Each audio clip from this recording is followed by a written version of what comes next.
Number 10. The seven-headed deity. One of the great coincidences of the ancient world is a seven-headed deity, what you might call a hydra or a many-headed dragon, seemingly worshipped by various civilizations. From ancient Greeks to the Aztec, this seven-headed unknown being played a key part in religious worship. Menorah mentions a seven-headed hydra in the Bible, and a bizarre depiction of a seven-headed creature was even found in Russia, carved as an ancient petroglyph 5,000 years before today. But just what is this thing, and why were so many cultures fascinated by it? The truth is, we don't know. In Aztec lore, it is a fertility goddess named Chicomeocoatl, and she's described as a woman with 7 snake heads. In Mexico, archaeologists have found depictions of the goddess holding the sun as a shield. This shield looks identical to an object that also appears in a Russian petroglyph of another seven-headed creature. They're almost exactly the same, yet they were drawn thousands of years apart and on opposite ends of the earth. Next, we have to look at the goddess Manas from Hindu mythology. She is the goddess queen of snakes, also seen depicted with 7 snake heads sprouting from a glowing orb behind her head. Then there's the seven-headed deity called Mushman, worshipped by the Assyrians and the Sumerians. She also has 7 snake heads. And let's not forget the legendary Hydra from Greek mythology. The Greeks took it even further when they introduced Medusa. In the end, deities with 7 heads, usually snake heads, can be found all over the world. Different cultures, different places, and different times all have a similar mythical or godlike entity. I am happy to announce that this video is sponsored by Shudder. Spooky season is here. Time to get your horror on. And what better place to start than Shudder, also known as Netflix for horror. Shudder has already kicked off its annual 61 Days of Halloween, a 2-month supersized celebration full of new movies and series, like a new season of Creepshow, the series premiere of Behind the Monsters, horror noir, and much, much more. All of that fresh content is getting released on top of what is an already incredibly extensive library featuring all the horror classics. If you've been around for a while, you know I get scared easily, but I also love spooky and creepy stuff. I highly recommend this horror movie, Train to Busan, because who doesn't love fearing for their life as they rush toward death? It also has excellent reviews. For only $5.99 a month, you'll have unlimited, ad-free access to Shudder's unique, exclusive, and original collection of great thrillers, horror, and suspense content across all of your favorite devices. A collection that includes must-see titles like Vicious Fun, The Mortuary Collection, and PG Psycho Gorman, plus all the best horror documentaries, as well as the hit Creepshow TV series from executive producer Greg Nicotero of The Walking Dead. Don't be scared and give Shudder a free try for 30 days. Go to shudder.com and use promo code ORIGINS. That's SHUDDER.com, promo code ORIGINS. Number 9. The Inca Egypt Enigma. One of the greatest historical coincidences ever has to do with the Inca Empire and the ancient Egyptians. Even though there are thousands of miles between the two civilizations, they share a whole heap of similarities. Both cultures built pyramids aligned with the cardinal points of the universe. They both dressed their dead loved ones in brilliant pieces of jewelry, and they both used animals to symbolize all kinds of things in their societies, from power to death. And let's not forget mummies. Both the Egyptians and the Inca practiced mummification with a startling amount of obsession. They may have mummified their dead differently, but the very fact that both cultures came up with the idea to preserve dead bodies so that their souls could travel safely into the afterlife is a wild coincidence. It's true that the Inca practiced human sacrifice, and the Egyptians weren't quite so keen on that, but there are many similarities between these ancient people, including their main deity. In Egypt, the main god was named Ra, who symbolized the sun. In Peru, the Inca worshipped a deity called Inti, who also happened to be a personification of the sun.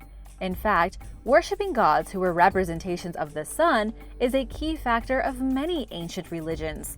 Some people even say Jesus Christ is also a representation of the sun, with his death and resurrection being a clever way to describe the winter solstice. Of course, you can take similarities and coincidences quite far if you want to, so it is up for you to decide. What do you think about all this? Let me know in the comments below. Number 8. Romulus and Moses. The story of Romulus and Remus, the alleged founders of Rome, shares some odd similarities with both the stories of Moses and the story of Osiris, the Egyptian god. The overarching theme surrounding all four of these ancient people is that they began their lives sent floating down a river as babies. All were sent away in the hopes of escaping one persecution or another, usually at the hands of a threatening male. To be quite honest, all these stories are almost exactly the same, from the foundations of ancient Rome to the religion of ancient Egypt and to the Bible. In the case of Romulus and Remus, the twin brothers were sent down the Tiber River in a basket by their mother, Princess Rhea, who wanted to keep them safe from the evil king Amulius. They were ultimately discovered by a female wolf, who then raised them as her own. In the case of Osiris, he is tricked into entering a floating vessel by his brother Seth, who then locks him inside and sends him floating down the River Nile. He is eventually found by the Queen of Egypt and saved. Then there is Moses, who was also sent down the River Nile in a basket by his mother to protect him from the pharaoh who's trying to kill all the male babies. This time it was the pharaoh's daughter who discovered Moses and raised him as her own. Nobody knows why all these stories are so similar, though chances are they each gained inspiration from the other over thousands of years. Number 7.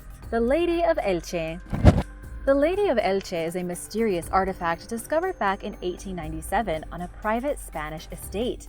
To this day, nobody knows the exact origin of the artifact, with some saying she may have been an Iberian princess, a goddess, or just a simple statue. She is considered to be one of the most outstanding examples of sculpture artwork ever found from the ancient world. It was actually a young farmer who came across her while clearing an area on the farm for plants. But here's where things get a little strange. The statue of the Lady of Elche looks almost identical to Princess Leia from Star Wars. She has the exact same coils of hair and arguably a pretty similar face. But the coincidences go beyond science fiction. One of the main theories surrounding the Lady of Elche is that she was a representation of an Atlantean goddess. One of the reasons for this is that the statue is simply too well made to have been crafted in Spain during the pre-Christian era, according to some. The detail and curious headdress is just too intricate. Most archaeologists agree she was carved around the 4th century BC, and that at the time, she was decorated in vivid colors of red and blue. But it's the exquisite artwork that makes people think she may have been from Atlantis, since no other people of the time, at least none in Europe, could have crafted such a beautiful piece of artwork. Of course, this is not really giving much credit to the people of the ancient world, who I think were much more advanced than we give them credit for. Number 6. Chinese mummies. I already told you about the similarities between the Inca and the Egyptians, but did you know that China also had quite a bit in common with Egypt? One of their biggest similarities was that they also turned their dead into mummies. Egyptians wrapped their dead pharaohs in cloth and covered them in gold and artwork, burying them deep in the ground in chambers, while the Chinese wrapped their dead in cloth as well, but covered them in suits of jade before laying them to rest deep in caves. The Chinese process involved encasing a member of royalty in over 200 plates of jade, weaving them together with silver threads.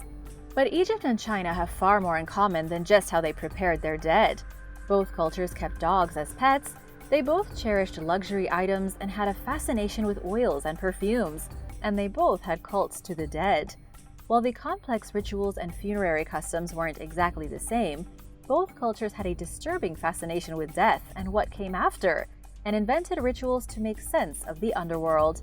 Which way do you prefer? Bandaged mummies and golden sarcophagi, or jade-plated mummies? Let me know in the comments below. And now for number 5, but first, it's shout-out time! Want to give a big thank you to Wakis Bashir and Tommy McKean. Thanks so much for your support. We wouldn't be here without you. Be sure to subscribe if you haven't already for more videos like these. Number 5. Vikings in South America. We know today that the Vikings made it to North America before any other Europeans. They traveled to Greenland, where they set up settlements and lived for decades. They also made it to the tip of northeastern Canada, to the island of Newfoundland. Here, they set up the first permanent European settlement, known today as Lansau Meadows. They never spread through the rest of Canada, but they did make it here first. And, as if by coincidence, some experts say the Vikings even made it to South America before any other Europeans. The best evidence comes in the form of dog bones. French scientists Madeleine Friant and H. Reichlin investigated dogs that were mummified sometime before the Spanish conquest of South America. They were shocked to see that the dogs hadn't actually come from America, but rather from Denmark. They weren't descendants of wild Amazonian dogs, they were descendants of Danish sheepdogs. The suggestion here is that the Vikings arrived with their dogs a long time ago, then left some behind before they vanished. And here's another striking coincidence. At the archaeological site of San Agustin in Colombia, researchers found Viking runes carved on stone statues. Then again in Peru, runes were found on urns crafted by the Nazca people. These runes are identical to what the Vikings used at home, meaning they had likely stopped by in South America and interacted with the locals. Where they went after or how they even got there is a huge mystery. Number 4. Historical synchronicity. There are some pretty strange historical coincidences from more modern times, such as the fact that Stephen Hawking was born on the 300th anniversary of the death of the great scientist Galileo Galilei, whose death occurred on Einstein's 139th birthday, March 14th, when the calendar reads 3.14, which equals pi. Coincidence? Or historical synchronicity? We can take it a step further even. The first king of Rome was Romulus, and the first emperor was Augustus. When the Roman Empire finally fell, the emperor who was watching it burn to the ground was named Romulus Augustus. That almost seems too absurd to be a coincidence. Fast forward a few thousand years, Thomas Jefferson died on the 50th anniversary of America's birthday, July 4th, and so too did John Adams. And yes, James Monroe also died on July 4th. All three of these men were the founding fathers of the country. Turn to the great Mongol Empire, we can see that Genghis Khan rampaged through much of Eurasia and killed heaps of people. His direct descendant was a guy named Amir Timur, who died in 1405. He ruled the Turco-Mongol dynasty. Way later, when archaeologists with the Soviet Union uncovered his tomb in 1941, there was an inscription that read, "Whoever opens my tomb shall unleash an invader more terrible than I." 2 days later, the Nazis invaded the Soviet Union. The point behind all of these historical coincidences? Well, there really isn't a point. It's impossible to say whether these things happened because of some divine synchronicity, some obscure mathematical probability, or for absolutely no reason at all. Number 3. Ancient calendars. There are two ancient calendar systems that share so many similarities it seems almost impossible that they developed independently of one another. At least that's what researcher David H. Kelly says, the guy who published a paper on the subject back in 2016. David is a Harvard-educated archaeologist from the University of Calgary, meaning he really knows his stuff. But his paper was still controversial. He claims the two calendars indicate direct contact between the civilizations in Eurasia and those in Mesoamerica.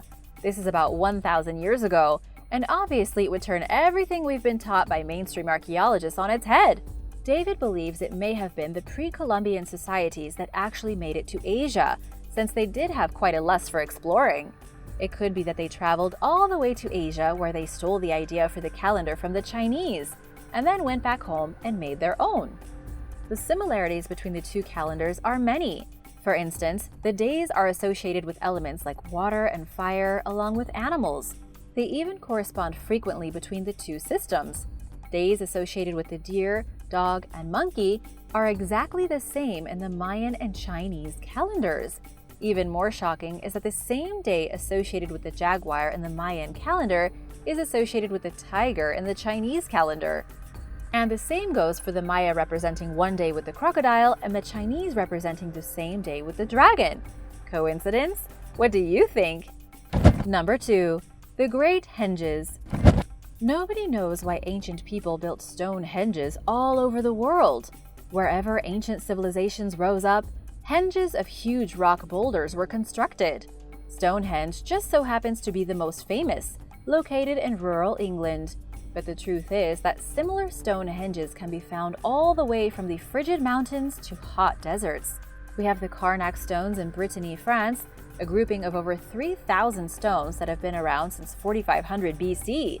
There is the Rujum el Hiri in Israel, a megalithic monument of over 40,000 rocks. It was created around the year 3000 BC, and its purpose still remains unknown to archaeologists. Then there are some in Spain, other parts of Europe, and several countries of Africa. Then, of course, there are more stone circles all around the UK, the Drombeg stone circle in Ireland, the Rollright stones in England, and the Callanish stones in Scotland. This is just to name a few.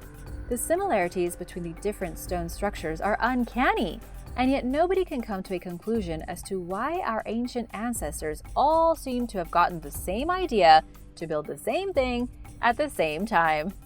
Number 1. Missing noses.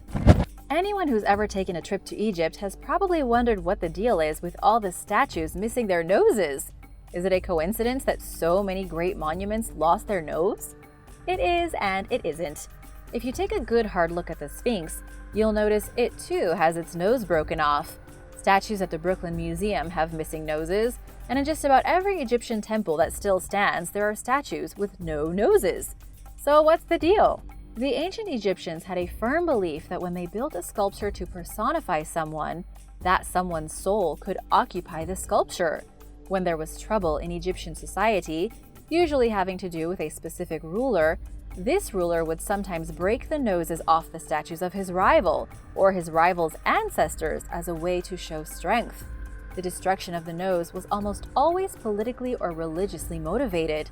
The nose in particular was smashed because the Egyptians believed it would cause the spirit residing in the statue to stop breathing. Later on, grave robbers did the same thing with the statues of the tombs or temples they were pillaging. They believed that by smashing the nose and stopping the statue from breathing, it wouldn't have the power to smite them down for stealing their stuff. Thanks for watching! What do you think is the craziest historical coincidence? Let me know in the comments below, and be sure to hit that subscribe button and come back soon for another awesome video. See you later! Bye!